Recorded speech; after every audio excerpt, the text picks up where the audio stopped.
ভালো यार তো এটা তো এটা স্মৃতি থাকবো। ও বাবা কাটলারি তো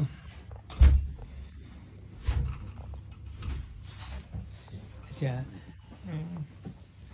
একটা খুব ফেমাস রেস্টুরেন্টে এসেছি আমরা।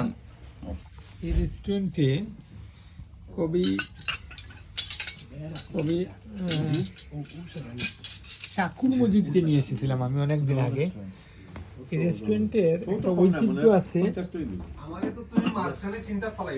একটা খুব ঐতিহ্য আছে। কবি শাকুর মজিদকে নিয়ে এসেছিলাম আজ থেকে প্রায় 7-8 বছর আগে লন্ডন। শাকুর মজিদকে নিয়ে এসেছিলাম মনে আছে। আর আমার দুজন প্রিয় মানুষকে নিয়ে এসেছি যারা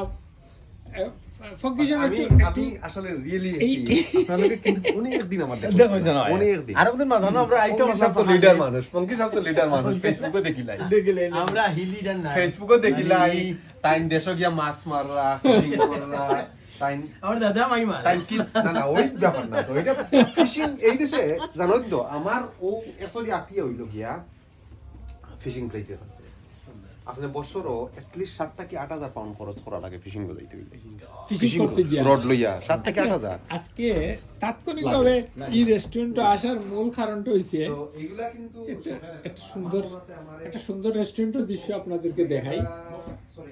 অনেকে যারা এই রেস্টুরেন্ট আসেন, আপনি আমাদের সাথে আসেন।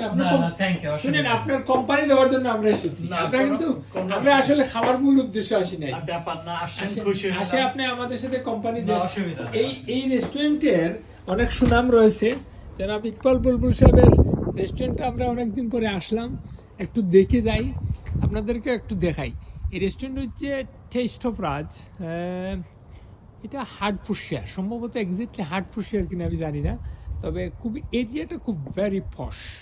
তো একটু আপনাদেরকে দেখাইলাম সুন্দর দৃশ্যটা। আপনারা ডেফিনেটলি অনেকে ধারণা করবেন এটা এই রেস্টুরেন্টের স্টাইল এরিয়া খুব হার্টফোর্ডশায়ারের খুব ছোট্ট টাউনের মধ্যে সুন্দর রেস্টুরেন্ট, পরিবেশটা দারুণ সুন্দর।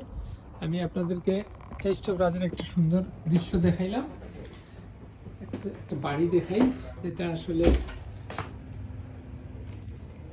বেশ আগে একদিন এসেছিলাম শাকুর মজিদ সাহেবকে নিয়ে এখানে। তুমি যে না না লাইনের ব্যাপার না, এর থেকে তো বেশি আর কিছু নাই তো।